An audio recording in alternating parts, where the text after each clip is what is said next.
Aboriginal deaths in custody, as you mentioned, Chris, there hasn't been this strong focus on what has been happening, the state violence directed to Indigenous people and also the refugee people.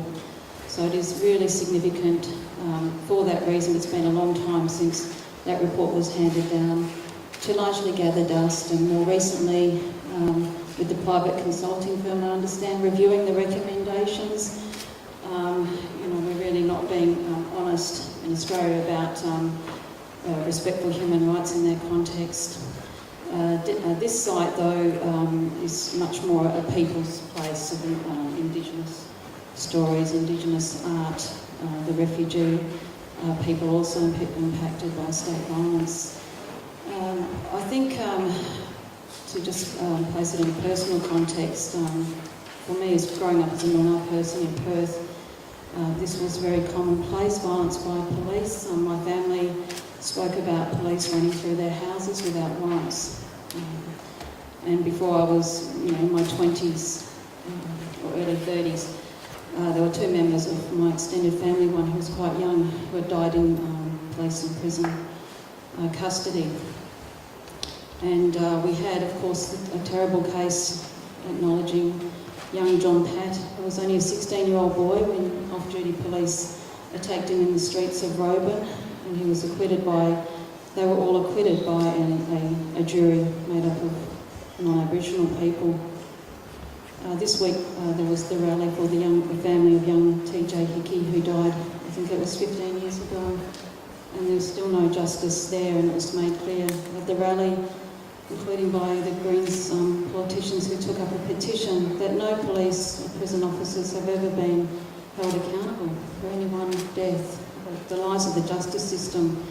When I was a young law student, we were just told lies all the time, and Chris, actually one of your papers about judicial bias was really a breath of fresh air, telling the truth about racism in the courts.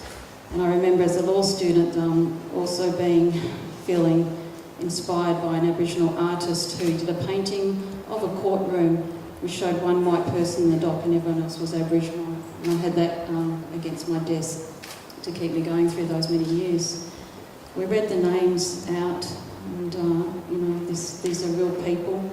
Chad Riley, who was tasered to death 5 times outside Office Works in East Perth, is my friend Sharon's brother, my friend Margie's son.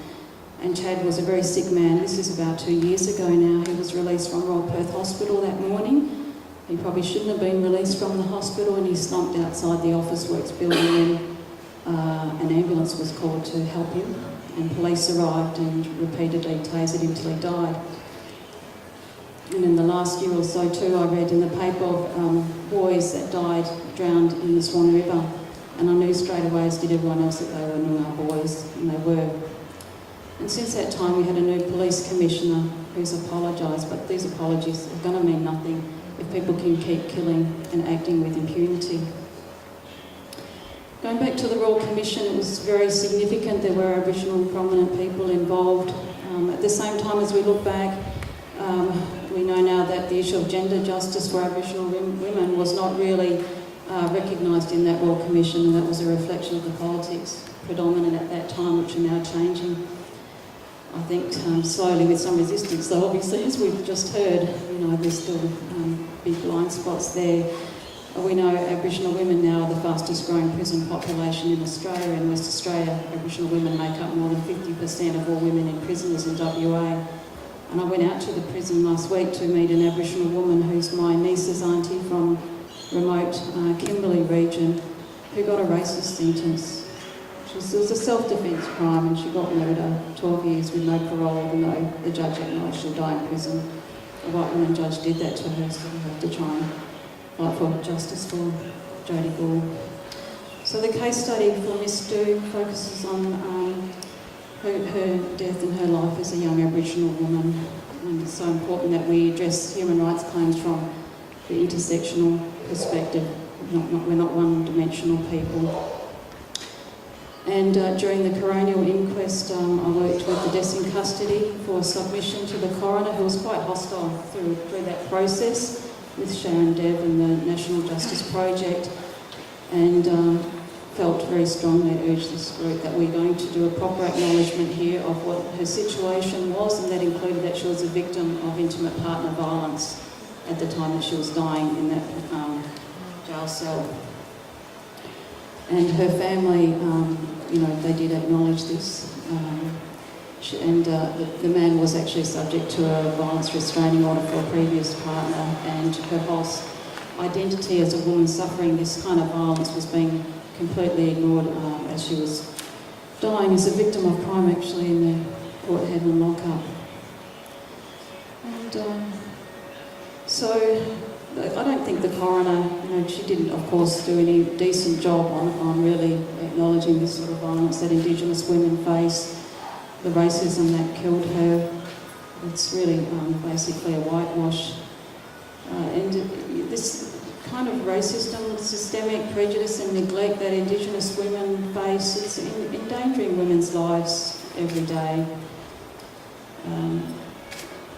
Look, I think it's just very powerful that we have the whole focus on what is continuing to happen, and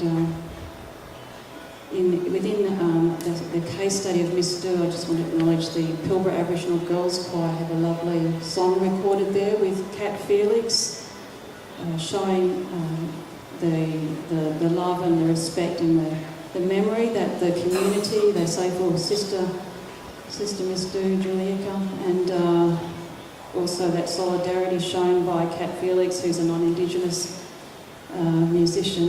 It would be lovely if we could show that if we had any time today.